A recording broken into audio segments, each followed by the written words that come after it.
I'm going to talk about miracles. What were the miracle that happened to me?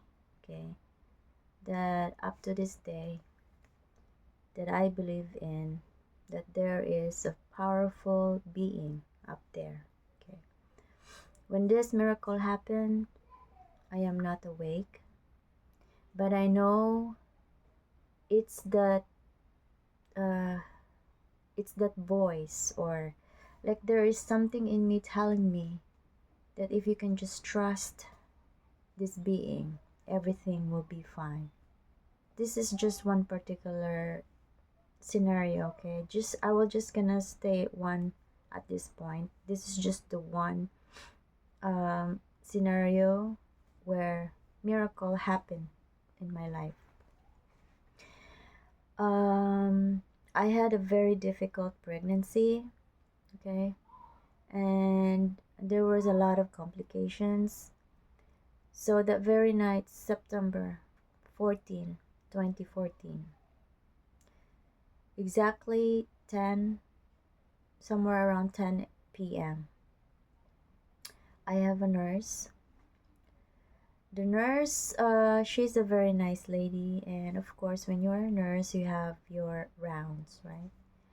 And before she left, she told me that she's gonna go home because her schedule is done. So she just wanna, give me a last test. Okay, so she did her internal examination. Okay, so before that, okay, so leave that thought.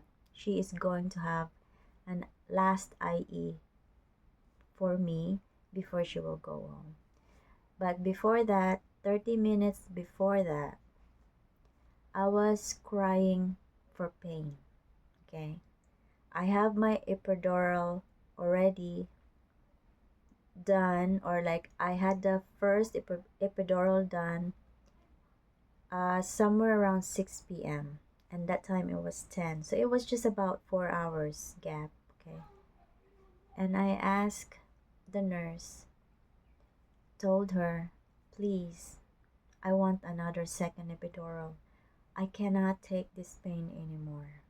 Okay, I want a second dose of epidural because this pain is something I cannot take it anymore. I want this pain to go away. And so I asked for a second epidural. That's 4 hours after I had my first shot. So that was the scenario. Before the nurse would do her internal examination, I don't know where she went, but it was just a matter of like a small portion of time. But I think the time slows down at that period. I don't know, because I don't watch my time. All I was thinking at that very moment was, this pain is driving me so much. I cannot take this anymore. I think this will be the end of my life because the pain I'm suffering is too much. And my baby at the time, his heart is failing. And so there's that, commotion, right? So I was worried about his condition. I was worried about my pain because too much, and I don't want my baby to get complication. And I made my choice at that time. If it's either me or my son. And so, but I made my choice. I made my choice that if it's me or my son, it's gonna be my son who's going to live, because I know my my husband were gonna take care of my son. That's how the situation is. I have to choose, right? But it's not really that the doctor's saying, but I know my body tells me that this is too much for me. I had an oxygen in my, yeah. But actually, guys, they didn't know. Okay, my husband didn't know I'm in that pain, but I just told him I'm so much in pain. But in my mind, it was like, this is death for me. This is death already. And so I pray. to God. I praise someone up there. I was just like, I was laying down, and for me, it was like pitch black, and I've seen all the stars. And what I can feel is that it's my voice, okay? Um, I know someone is listening up there, okay? So if you can just imagine you are there looking up to the sky, there's some stars, and your voice, you cry for help. And I said to my, and I think I said that, I know I made a video out of this before, but I don't remember exactly the words that I said at the very time. But all I said was, I surrender my body and it's up your will, and I give it to you, whatever you want. This is it. It's your will, and your will, thy will be done. That was the message I gave up there when I said that. And right after that, my husband came to me. The nurse came. She did her internal examination, and he said, "Wait." And then it was like, boom, like, what did you say? Why wait? So wait, I need to have a second opinion. And like, what? And then I was like, what is she saying? Like, second opinion? And I didn't really know. And then here comes like a desk. It was like a blue package something. It was like there's a table there with a blue, and then there comes like two doctors. My first doctor, or they were actually my OB, she also did already finish her round, so it was a different doctor. So the a new doctor came, and then another doctor came as well to check on me, and then they said, you are fully dilated. It's time. Like, what you mean it's time? I'm shaking. And that's what I said to the doctor. What do you think? It's time. I'm shaking. I'm shaking. I need my shot. And that's what I said. I need my shot. No, it's time.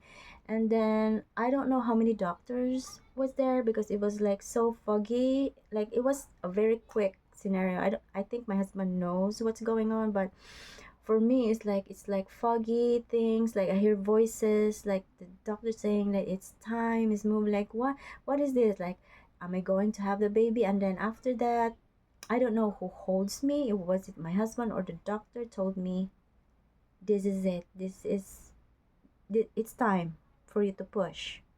Like, what?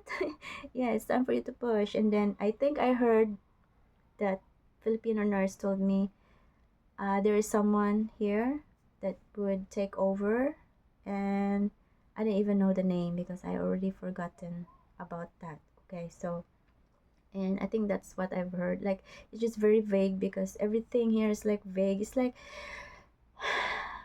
you are in a confusion state that you don't know, like there are voices but you can't really grab everything because you are into this state of confusion already. And all I can think about is what the doctor's voice told me: push, push, Rochelle, push, push. So I said, and then my husband was holding me, and so I did a push twice, and I delivered the baby in just 7 minutes. The baby came out. Okay, that was my miracle. Like, the miracle was because, why are you saying it was miracle? Because I surrender, right? And actually, the the doctors already scheduled me for a cesarean birth, right? Procedure, 5 a.m. That was, I delivered the baby at 11 something.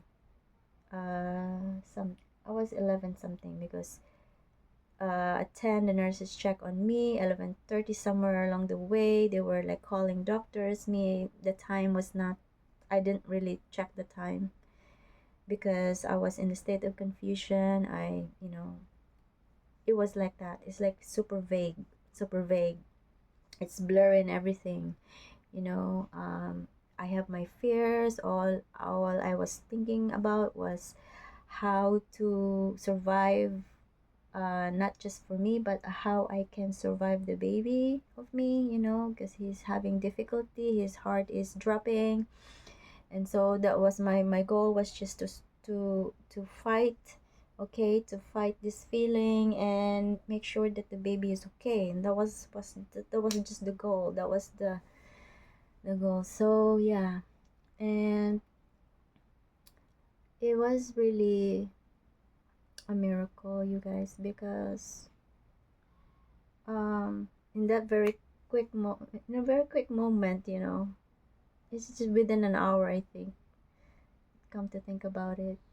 But actually, when I said my prayer, the time it was just very quick. Probably less than 10 minutes.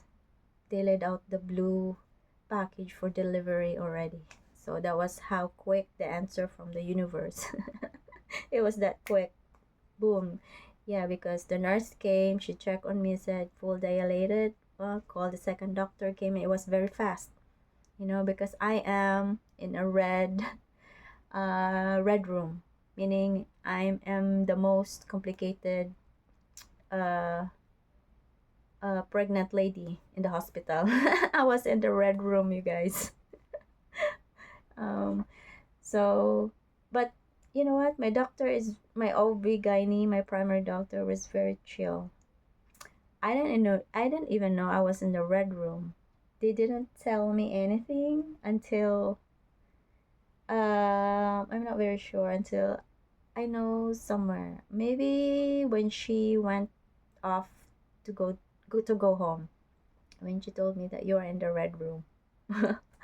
So I didn't even know about it. Yeah, so that's a good way also for them to, you know, to make me feel comfortable what's going on. Because I didn't even know I'm in the red room. I'm in a difficult room, right? So meaning that I am the most difficult patient in the hospital, and they didn't even let me feel about it, you know. So yeah, that was my first miracle, that I was able to give birth normal. You guys, normal. I was induced actually in a normal way. I thought I could have a cesarean birth on delivery, but it did not. So it didn't have. It was a miracle. Push for 7 minutes, and was it. The baby was born. So that was my very first miracle that up to now I'm being grateful. And you can really, you know, prove that there is really someone up there looking after for you. If you just use your heart, you know, it will come back to you in a very positive way if you do good with your body, with your mind, and also with people, that people around, right? So it will come back to you. It's like good karma. It will come back.